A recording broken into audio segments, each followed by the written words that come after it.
Welcome to ExtraTime Radio's 1v1 sit-downs out of the 2018 Major League Soccer season. I'm Andrew Wiebe with David Goss and a legend in American coaching circles, Bob Bradley. Bob, how's it going? Not a legend, but... Not a legend? You don't want legend status? No legend status? No. Look, okay. The last game that I coached in Major League Soccer was a playoff game in Houston. We lost, got knocked out. I think Houston maybe went on to win MLS Cup that year. And so I've not won a game in the league in a long time. And amazing year, 2017. After a busy stretch of a lot of training sessions and a lot of games in 2017, I didn't coach one game. That's my first question for you is, how much did you miss this? I mean, it was you got to be chomping. Chomping. Strange year, though. I mean, started early trying to figure out what was coming next. A lot of different talks, bounced around, listened to different people. But I have to say this. In those months, now I had a chance to get to know what was going on at LAFC. I had a chance to meet some of the owners and get a sense of the vision that they had. And I had a chance to tell them my ideas. And in my coaching life, I've always enjoyed challenges, and sometimes you go places where you understand that when you get there, you just got to sort of run with what they have, try to make the most out of it. But I also was keen on trying to find a situation where I could take my ideas and my experiences and try to put it into action. And so I really had some good discussions with these people.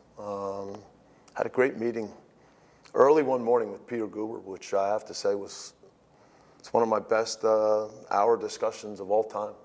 Such an incredibly smart man, humble, talking about some of his experiences in sports and how he basically said, look, here's the role I play. If you need me, I'm here.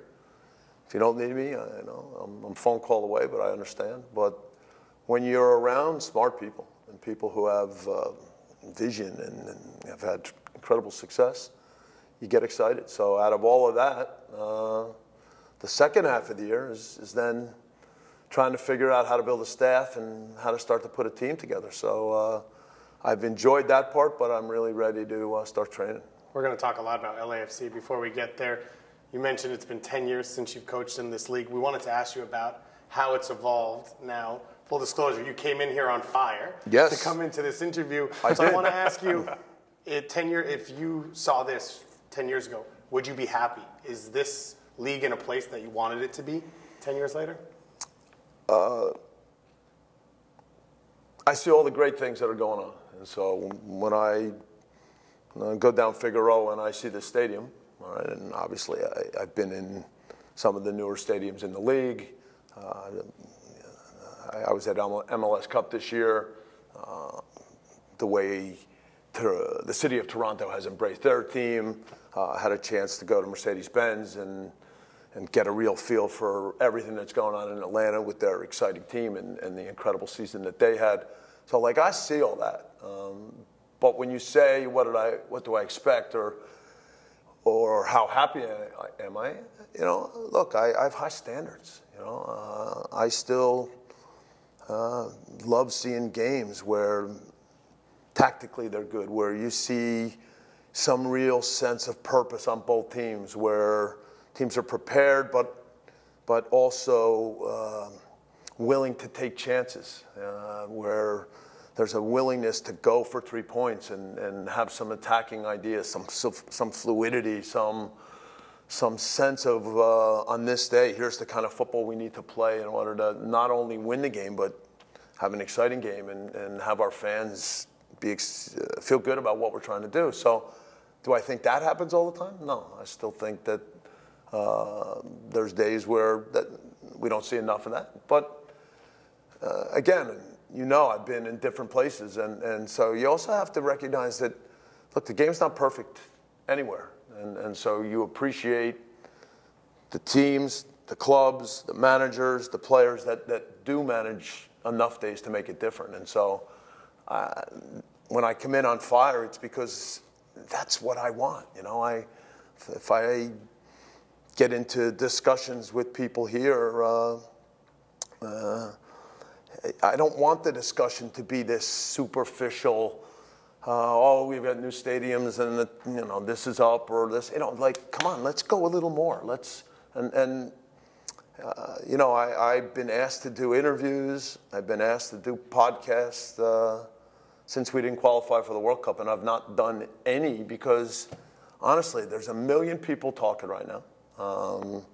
Most of the conversations are poor, all right? No real depth, no real sense. There's people talking about youth development that really haven't ever been there. And so, look, right now I just, I step back, but the one thing that happens is on the inside, with people I know, then I express myself. And listen, I'm always going to be a strong voice. I'm going to be a voice of that really hammers away at things that I think are important, and people can take it or leave it. So, it's been an interesting stretch. What are you hammering away on? What are the topics, the ideas, the things that really get you fired up, that you believe need to be the things that we should be discussing as a soccer culture right now? Well, if I had written a report on where I thought we were before Trinidad, and then a few days later I was asked to do it again, I would have just handed in the same report. All right, so the things across the board, I just think we still need to be better. All right, so we need. We have more academies. Well, we need better academy directors. We still need better coaches. We still need better coaching education. If all of that's done the right way, then yes, we have players that are benefiting from all that. And now we start to have teams that look a little bit different. It's. One of the things I'm terrible at is I'm not able to always give my philosophy. Sometimes people want straight answers. It's funny in these interviews that people are talking about with the players ask questions. And so they'll say, "What's your philosophy?" Right? And I'll say, "Well, look. I think when we have the ball, we've got to have the willingness, the confidence, the bravery to try to play, all right? And in order to try to play, that means we've got to have some sense as to how to move it, how to make little openings, and how to create options so that the guy on the ball can find the right play. And then we've got to work every day so he knows what the right play is. And now, in certain moments, we've got to have a real sense that when there's an advantage, what does that look like? And when an advantage develops, do we know how to go and what kind of moves lead us to goal? And how good are we in those moments? And then we lose the ball. And where are we when we lose it? Do we have a chance to win it back right away? And if we can't win it back, then where's our next moment to try to start defending? And so, you try to say to them that, look, you're all here because you're good players. But somehow in all sports, the best coaches manage to create an environment where even though they're good, they say, there's a lot you don't know. Yeah. One of the greatest things I can say about Guardiola is this. The Heynckes Bayern Munich, before he got there, was an incredible team. Right? So they were more successful than any of Pep's teams. All right?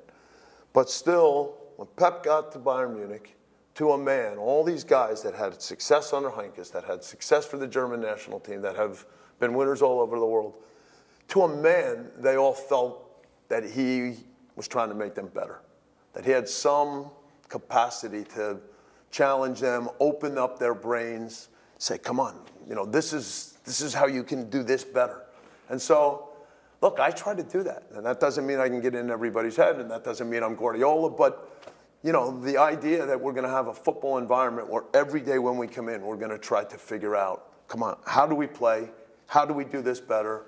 How can you become a better player?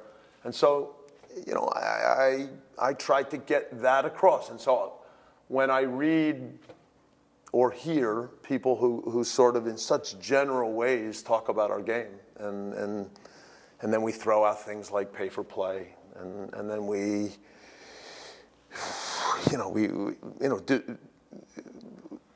still are a big country. We've got all sorts of different kind of neighborhoods. We've got diversity, which should be a plus, and should be taken as a plus. So that means we've got to make sure that somehow we reach out to every neighborhood, that we make sure that the game is available in different ways, in different places. It might be futsal, it might be courts, it might be small fields, it might be, but that the game is available, and that if kids want to play, there's an absolute opportunity for them to play. And then when that happens, we've got to have ways across the whole country to make sure that little by little we can identify talent, and that talent starts to get challenged and pushed along a little bit. And like I said, I don't think that that's anything new. So, if I'm with Manfred Schellscheit and I'm coaching the Union Lancers and we win a couple of McGuire Cups, and there's a couple of kids that their mothers, the fathers aren't around, and the mothers can't get them to training, and they can't afford to play, then in the Union Lancers, there were just other parents. Somebody else picked the kid up, all right? And the parents all threw in a little extra money, and that kid played on the team. And, it was just because the people like Manfred believed in the game, and they tried to make sure that the kids in that area were properly challenged, properly taught. If there was a kid from somewhere else and he showed up and he was a good player, and then that could help the whole thing, then they figured out a way to bring him. And Manfred Schellscheit is in Union, but there were others, and there still are others. And so we need to continue to try to reach out to make these things better. Before development academies, there's good clubs, and many of those clubs years ago figured out that we've got to have scholarship programs. So don't get me wrong, we still haven't got it right. We still have a lot of places where kids do fall through the cracks, but the idea that we're going to improve, look harder, make sure kids have places to play. One of the unknown stories about Princeton, New Jersey, when I was there, is this, that it's a beautiful town, beautiful university,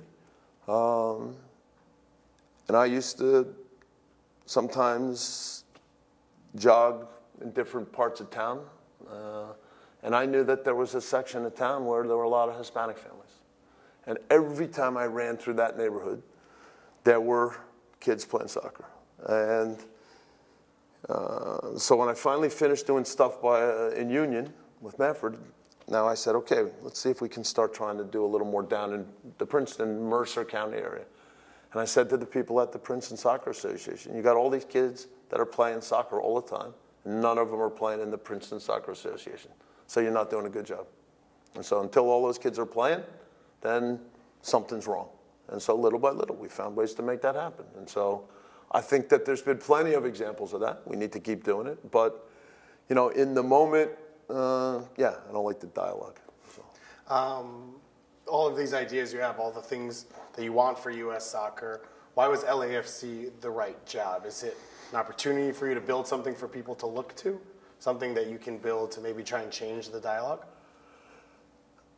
No, it's what I said before. Sometimes you take jobs. I go to Swansea, and it's a chance to coach in the Premier League. And you go there, and the team's not doing well, and basically you're trying to establish yourself and your ideas, and you know that in the short run, it's just, can we manage enough points, right? And you have total confidence that the way you train, the way you challenge players, you know all that'll be fine. But whether you can take enough points in a short run of time to breathe and have a foundation to really do what you want, that's like rolling dice on a table. And the Premier League's a tough place. And so if you lose a few games in a row, the 8th game was home to Sunderland. We won 3-0, and everybody was pretty happy. And we went away, and we started well against West Brom, and we lost, and we started okay against Middlesbrough, and we lost. And by the time we came home for the 3rd game,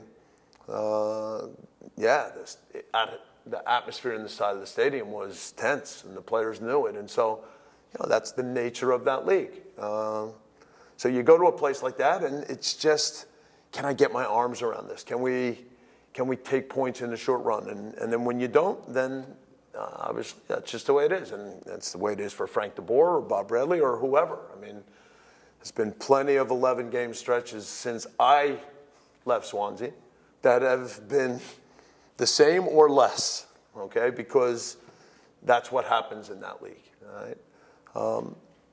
But while all that's going on and you're excited about the Premier League, I'm still looking around the football world, and, I still see the great run a team like Ajax has in Europa League last year. I see young players, and I see a club that has never lost its identity. Well, maybe a few times it sort of started to lose it, but some part of the Johan Cruyff philosophy came back, and they corrected their course, perhaps. Yeah, it wasn't always easy. They had some tough times around there. But when you see that, then you also, it brings you back to the fact that for me over the years, I do have my ideas and my belief on what football should look like and what a good environment is and how you create an identity and what training should look like every day. And so I've always sort of had the idea that when I come back to MLS, I'm going to try to find a place where I can take my ideas and turn it into something. And I really felt like LAFC was exactly that spot. So you drive down Figueroa, you see the stadium going up, that's the facilities side, and everybody can see the glitter and the glamour, and you go out to a rally and there's 5,000 fans there. Incredible. And I talk to people in your club and they're like, we had no idea. It just kind of happened. Yep. The community aspect of it is growing really fast, and we'll get to that. The squad is still 11 players. Preseason is a week from now. Yeah. I mean, this is a building process for you and this club. Do you feel like you're on schedule, on time? Do you feel any sort of anxiety about the number of guys that are there and you can count on, or is that going to be built and we just don't know about it yet? It's slow. Right now, that's the way it is. And I spent a lot of time traveling the last 3 or 4 months. You identify good players, but even after you identify that player, figuring out if he's a real possibility, what's his price, does he want to come, who's the agent, who's not the agent, you name it. It's slow. I think we've made a lot of progress. Building a team in MLS is interesting because it's done on so many levels. Obviously, Carlos Vela's first, so that's a DP. You're working a little bit on other DPs. Then at a certain point, the end of the season rolls around, and now there's some free agents. And the next thing you know, you're spending time looking at free agents because you need domestic players, and now you haven't put some of the other top pieces in place, and now you're filling in other spots. And so it doesn't follow a perfect order, but I think what happens is this. You have this idea in your head of what you want your team to look like. And every day, with every discussion, that picture changes just a little bit, all right?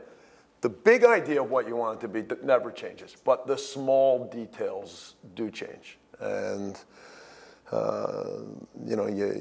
you're constantly thinking that, what's our midfield going to look like? And, if is it going to be 1 and 2? Is it going to be 2 and 1? If we have these two guys, behind them, can we still play a player that we still think passing-wise is different? I still believe in players that can think and play, and so I appreciate the teams that still try to put smart, intelligent, creative players on the field. So you think like that, but you also need some balance. So you have good discussions. We have by now a really good staff. We challenge each other. So not there yet. We'll have a good group to begin training. That can also include some trialists, maybe some guys we draft. But there's still pieces to be put in place. So a lot of work to do. You mentioned number one. You have the number 1 draft pick here, and you're watching these combine games. You're doing interviews with the guys. Mm-hmm. when you look at the talent level, maybe not on the field in the combine, because it's such a bizarre event in a lot of ways when it comes to the competition level, but the scouting you've done, the talent level, are there guys in this draft that you think can impact this team in a real way in 2018? What's your kind of mindset, big picture towards this draft? There's some interesting players, and I think when you build a team, you're trying to get as many guys that you think are good footballers, good guys that want to get better, guys that you think can be challenged and where you can help them see another side of the game or how they can get better. So I think there's some interesting guys. When you do interviews here, one of the things that's interesting is you're just trying to get a sense of each guy. Like, how'd you get here? Like, what was it like? What teams did you play on? And, oftentimes for me, I know the clubs. Many times I know coaches they've played for. I might, in some cases, even though I might somehow have contact with players that they play with.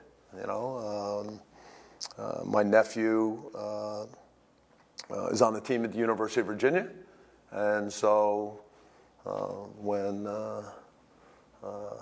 Eddie Akpodu comes in, I mean, these Right to Dream kids, the journey of these boys, and, I've had a chance because I've coached some Right to Dream players in other places, but like, these guys are so special. I mean, what stories, right? And so when he comes in, he's got this big smile and he just says, I've been waiting to meet you. And I'm like, so I'm giving him a big hug and I said, do you know who Bo Bradley is? And he goes, yes, I know. And so I now point to Kenny Arena and I say, do you know who Bruce Arena is? Because he's at UVA. Of course, yeah. And he goes, yes. And I go, do you know who this is? And he looks at him and he goes, he looks like Bruce Arena. I said, yes, it's his son. So, these are special kids. You have other kids in the draft. Yeah, some are from development academies and the path is more straightforward. But, you have kids that played on good club teams and said, I'm not playing in the development academy. I want to play high school. All right? And so, they come from different places. Some are from parts of the country where, the football around them is good. They've had really good coaches and good experiences. And I'll tell you what, there's some talented kids in this draft that didn't come from what you would call, the top normal spots, all right? And, in some cases, there's a couple that still played 3 sports in high school. That's pretty rare, all right? And now they're concentrating on soccer, and they're excited to do it, and, they still feel they have a big upside. So, you're trying to size up every one of them and think, if I get a player like this in a good environment, how quickly is he going to pick up things? How motivated is he? So, the interviews, I read some of the answers that come out. I don't know what the questions were to produce those answers. I mean, because for me, it's just simple. It's like, how'd you get here? What I say to guys sometimes, do you watch football? Yeah, okay.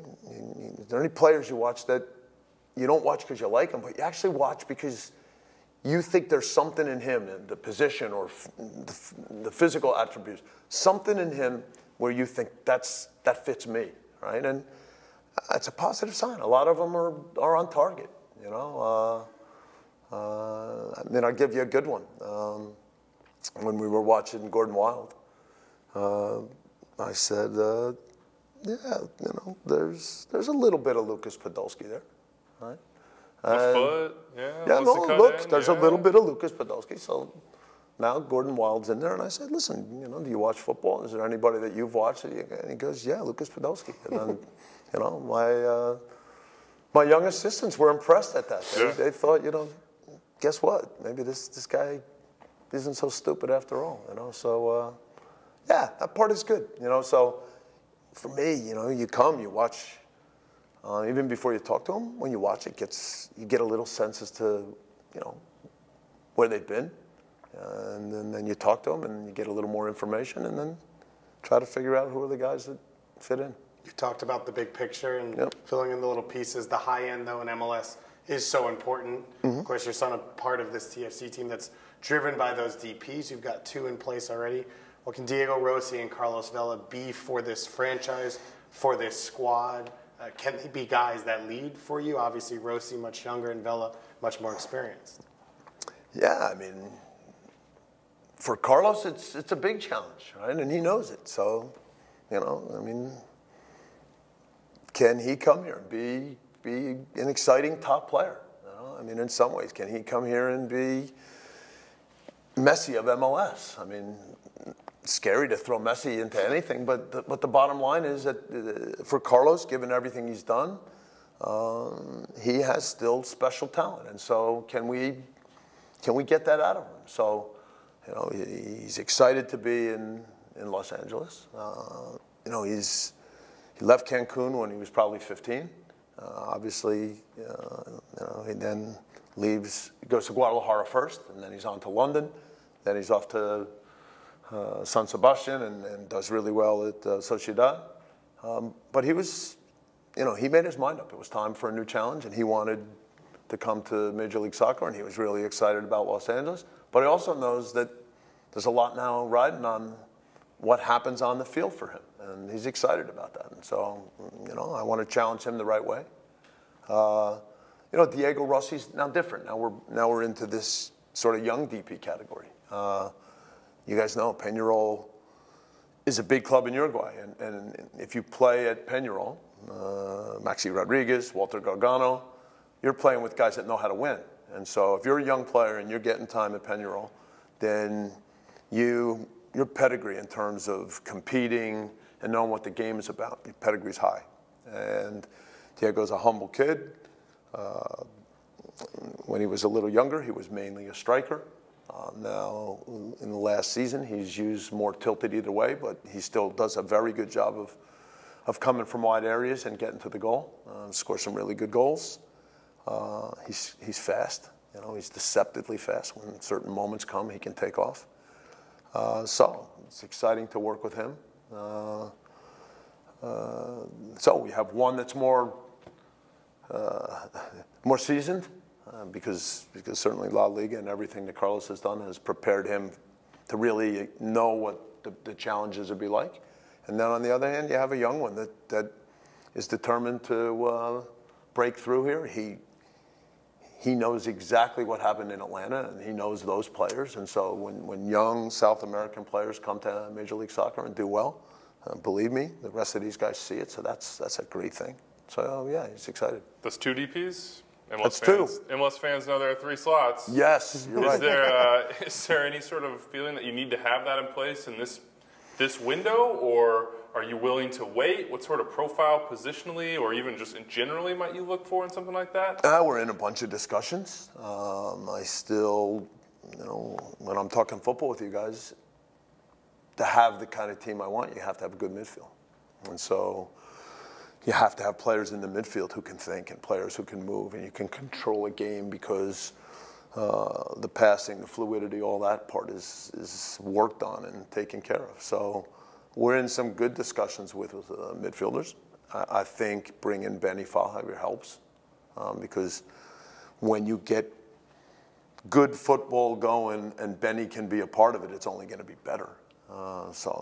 Benny's a clever player.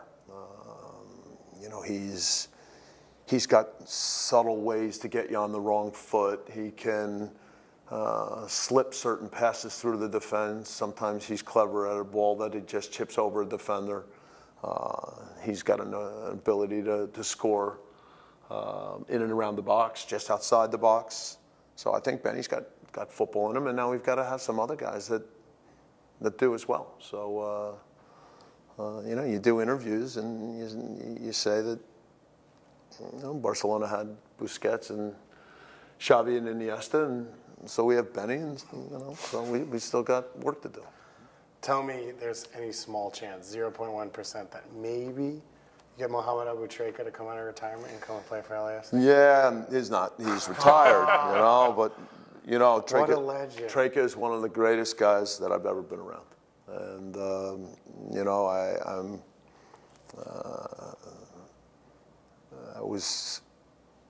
My disappointment when we didn't make it, when we won 7 of 8, but obviously had this disaster in Kumasi.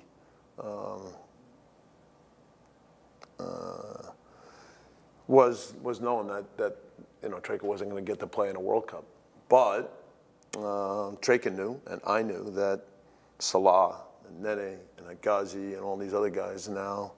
We hoped that maybe some of what happened the last go around would help, and so I'm really proud that these guys are going to get the chance. Everybody knows Salah now. That's a fact. He's on fire. He's a great guy. From the first time I started working with him, his under-20 coach, D.I.L. Saeed, was my assistant.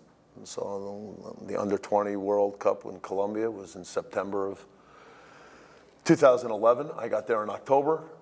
We started bringing some of the young guys into camps.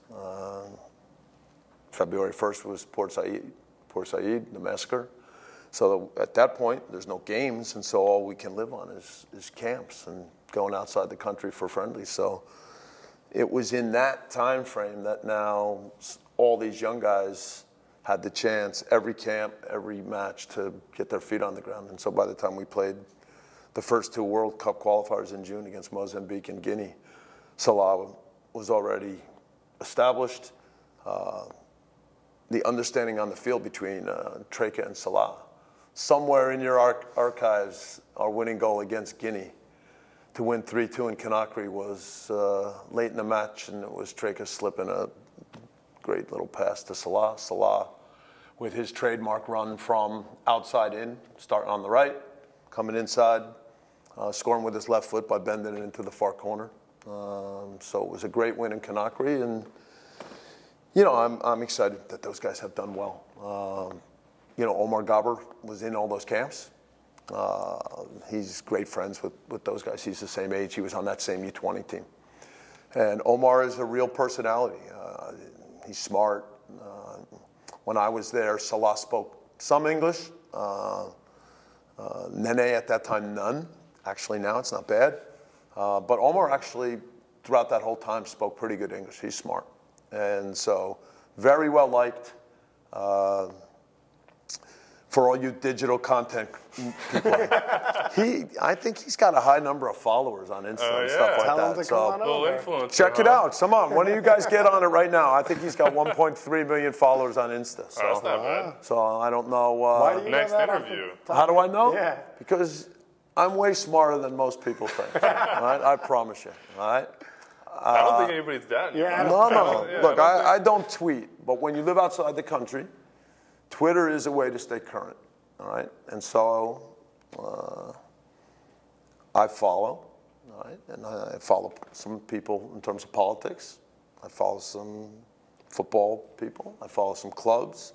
These days, I think it's interesting. I've learned a lot over the years in things like sports science and analytics by just saying, look, this stuff is growing. I've been around some different people.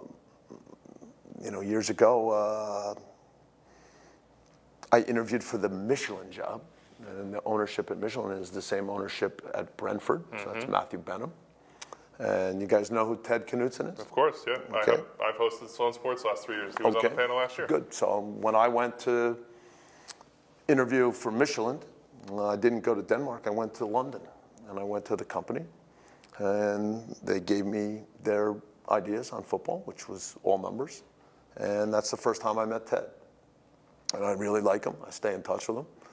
And I have a back and forth with him and some of these other guys because, it's important to understand in order to know how to use it as a coach. I don't buy into all of it. I think sometimes, I'll tell Ted that your radars have interceptions, but they don't have recoveries, all right? And Opta's definition of a interception and Opta's definition of a recovery make no sense, right? So there are times when a midfielder can read a situation, move over into the right position, see the ball coming, and because he's positioned perfectly, it comes right to him, and he makes the first pass going forward, and it goes into a counter. And because he saw it all coming, was in the right spot, I think they call that a recovery. And if another midfielder is not in the right spot, and now the ball gets played, and at the last second he runs across and slides and gets his foot in and knocks it out of bounds, I think they call that an interception, even though the ball went out of bounds. And so I'll say to Ted, explain that to me. And how come you don't use recoveries? And he'll give me his reasons.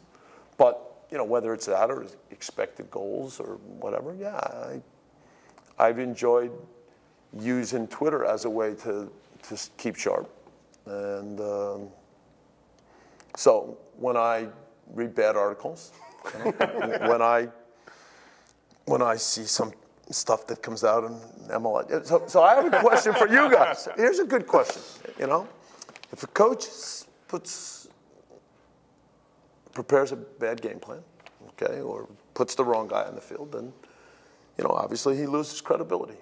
All right. So now, if a journalist writes an article and you read it and you think, there's not one thing in there that makes any sense, or that's just wrong, or that's should I treat that journalist with respect still, or should I just get him off my list? I think it could go back and forth, but I don't know that you want to cut someone off after one moment. No, but how about a few? And then I agree with you.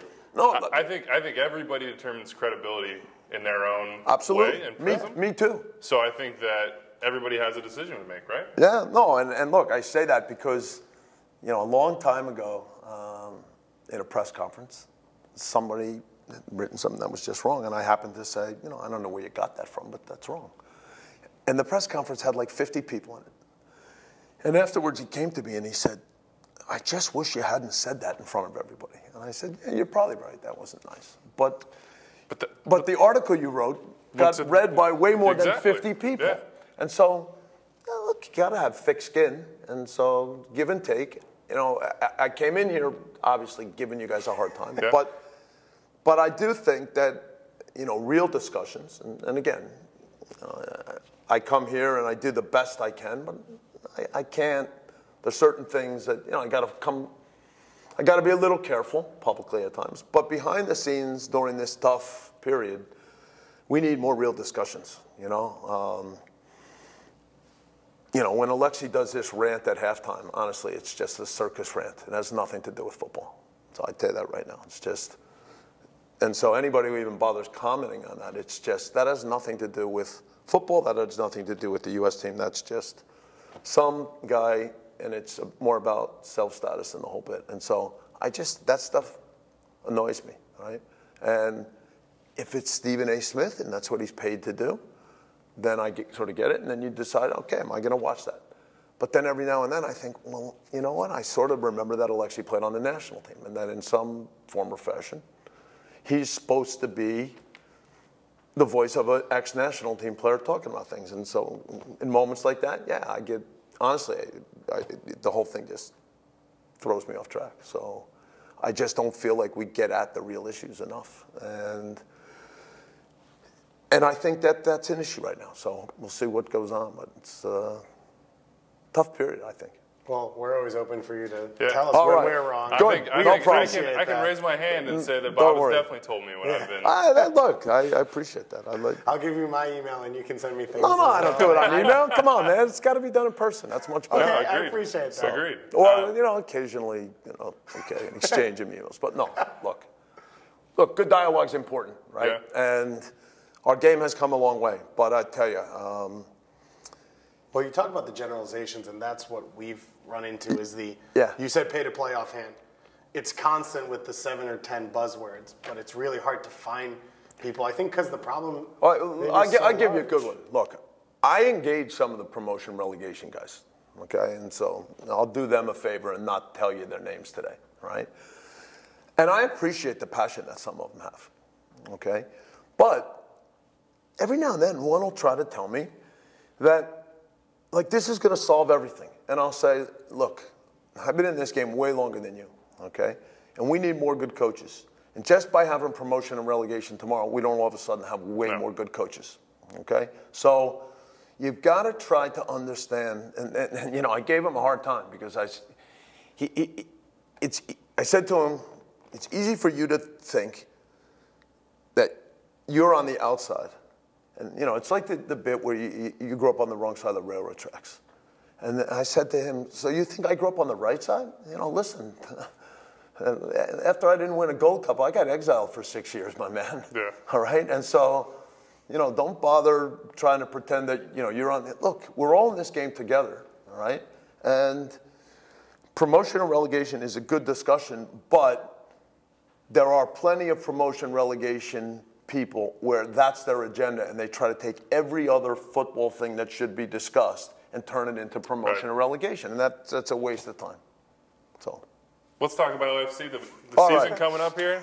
You're going to have a hard time editing this interview. I mean, we're just going to run this thing unfiltered. All just right, good. Put it out into the world. Good. You have a photographic memory, it seems to me, in previous sessions that we've had, and in this one, games, moments of your career, things that you believe in, you now will make new moments, new memories like that. What do you expect Bank of California Stadium to be like? What do you expect the first home game to be like? What do you expect all these kind of seminal moments in the building of a club that you now get to be both a part of and a leader within? I mean, it's an opportunity that's really is once in a lifetime. Sure, first game. First impression. So what has to happen? What do you say before a first game?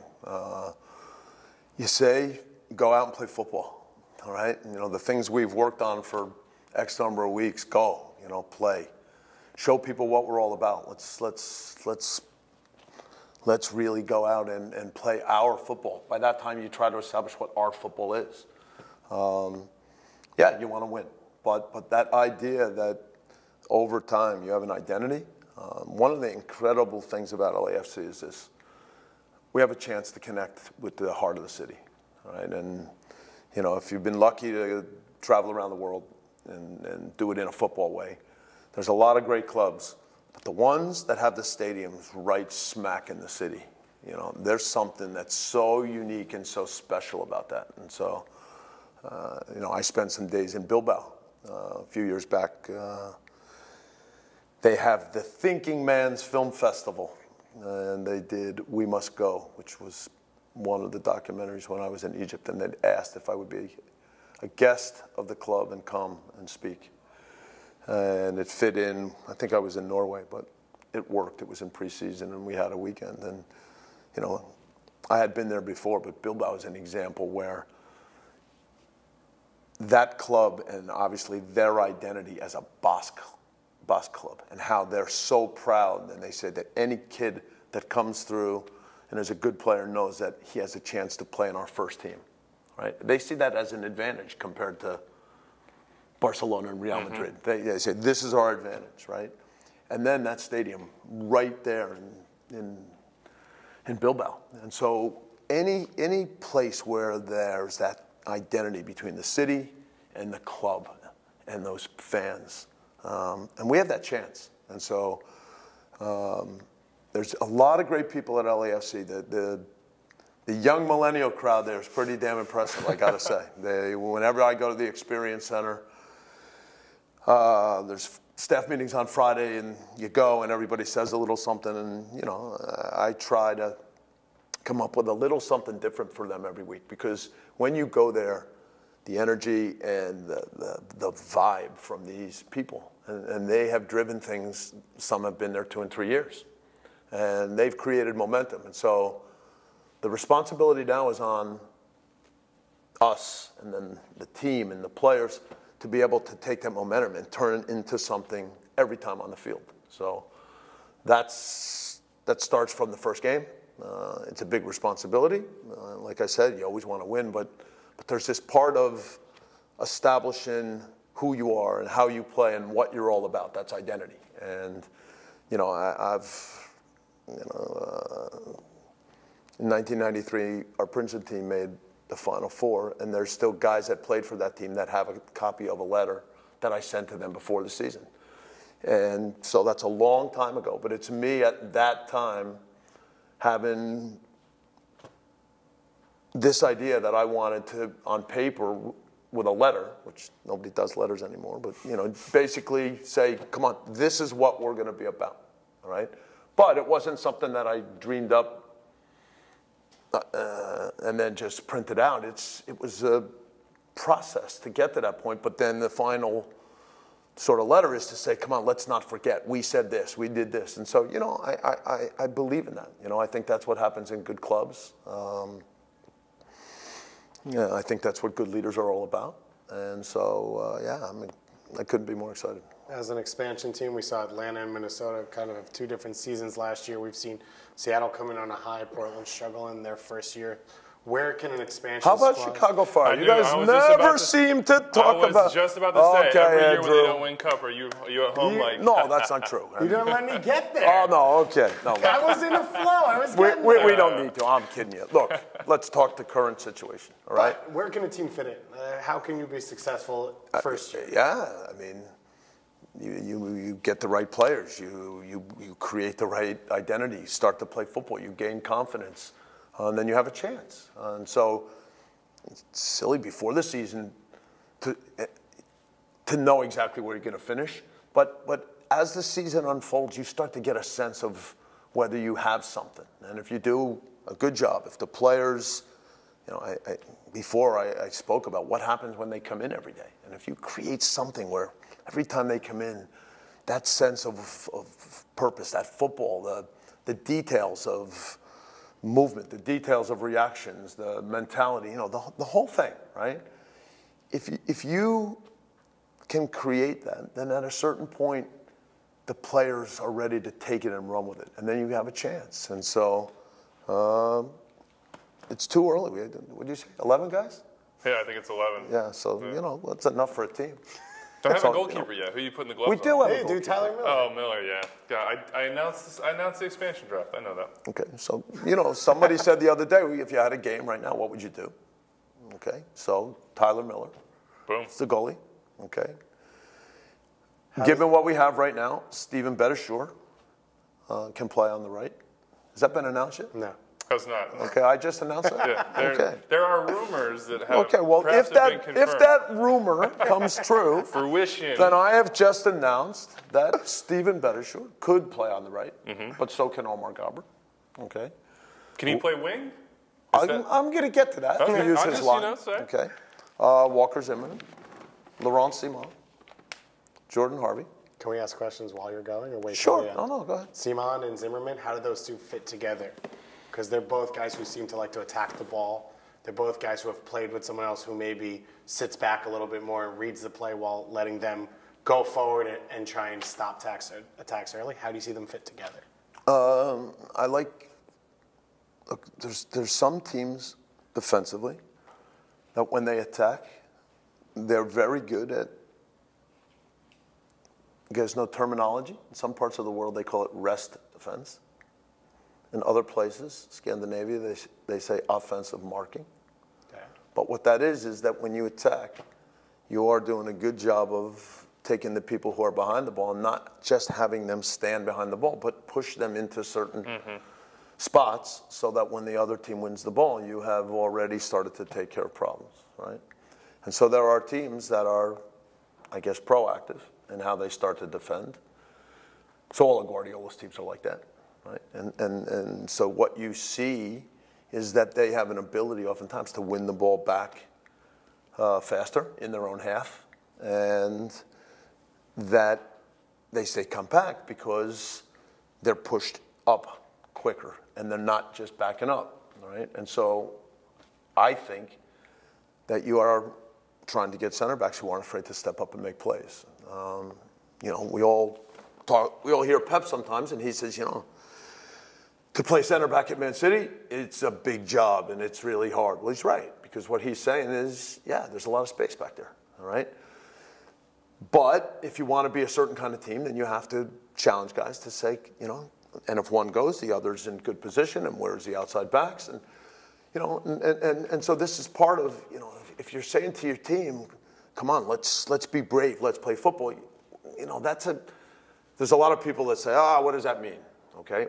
But then I said earlier that you establish ideas of what that means. So what that means is that we're not just backing up. We're not just dropping off. We're not just, you know, you see situations with some teams where you're attacking. The right back has moved up. You lose the ball. The right back's 3 yards away from the ball.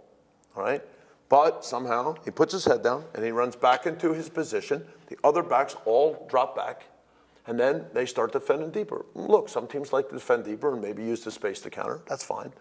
But there's other moments where you can say to the right back, the ball's 3 yards away. Go and press. Yeah. Okay? And when you go first, everyone else can rearrange. And so this becomes something you work on, and this becomes then part of your identity, and this becomes your football. And then when you say, come on, let's be brave, let's step up, then they understand. So for me, having guys that aren't afraid to step up and having two of them, I don't see that as a problem. I see that as a plus. So Jordan Harvey at left back? Jordan Harvey at left back. Maybe in the same rumored release about Bedishore is Callum Malice, who, for me, you look at guys who have played in the league. And I spoke earlier about this sort of ridiculous part that you haven't put some other pieces in place, but now you're making decisions about domestic guys because you got to have a certain number on the roster, and you know. But then you look for guys and think, yeah, I've seen that guy play a lot. What's he like? And so I've watched Caleb, and you know, times in Montreal, he's been okay. But I also think that it's never been clear what his role in the midfield is. Okay, I think he runs around, he tries to cover ground, he tries to make passes.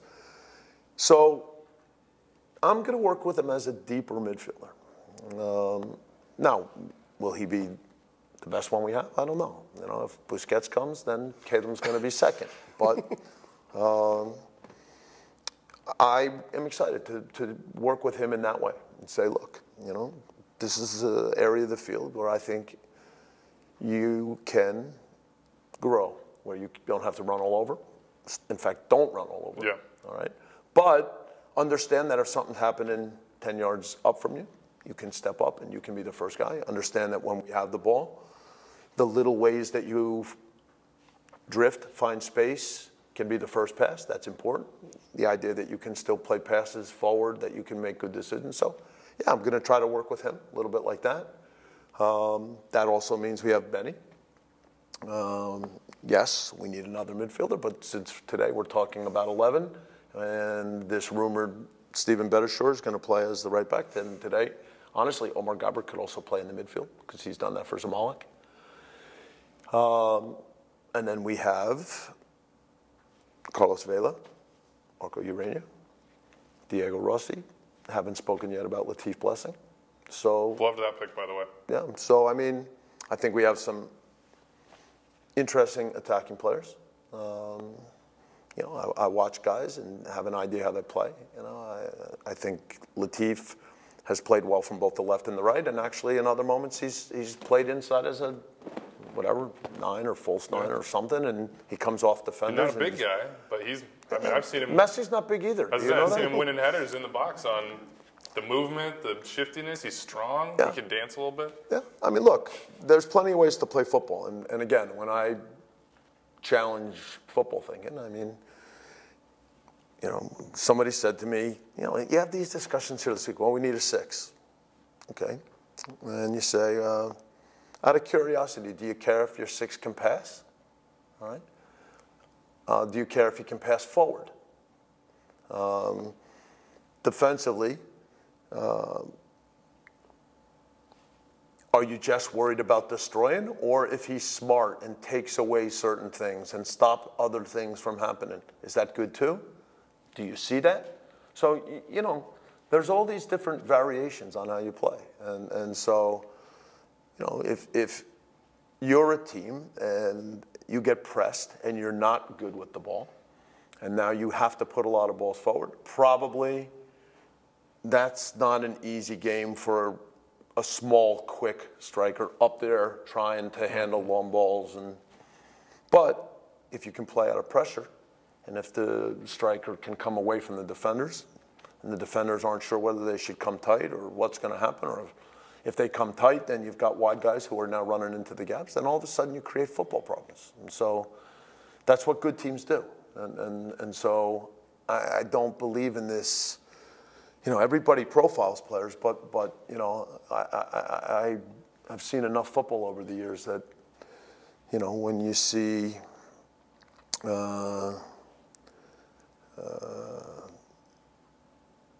Napoli, and then you see Mertens playing as a striker, right? If you were at the combine this week, somebody would say, well, he's not a 9. And I would say, well, I don't know. He's doing all right. Sure Napoli's like not bad. Out, so, yeah. I'm not so big on that. So, for me, you got to see football. You got to understand that players come in different sizes and shapes. You look for talent. You look for ways to work with the talent. I've always enjoyed the idea that, when you see a player, you sometimes have a picture of another player that you think is a good example for him. I watch certain moments when I see Latif Blessing on the left and the right, and I think, if we could ever manage to help him improve as much as Guardiola's helped Raheem Sterling improve, right? That there's some part of that could be helpful for him to use. Look at this guy, look what's happened here. And so, you're constantly trying to find ways to connect players with football, and I enjoy that part, so that's what I do. I think I can speak for both of us that we could do this. We could do this for 4 hours. All right. hours. We can't, though. We've got to end this. I'm excited to see your team play this year, to see where things go. We've got an 11 now. We'll see where it ends up. Bob Bradley, LAFC. Thank you so much, Coach. All right, man. Thank you.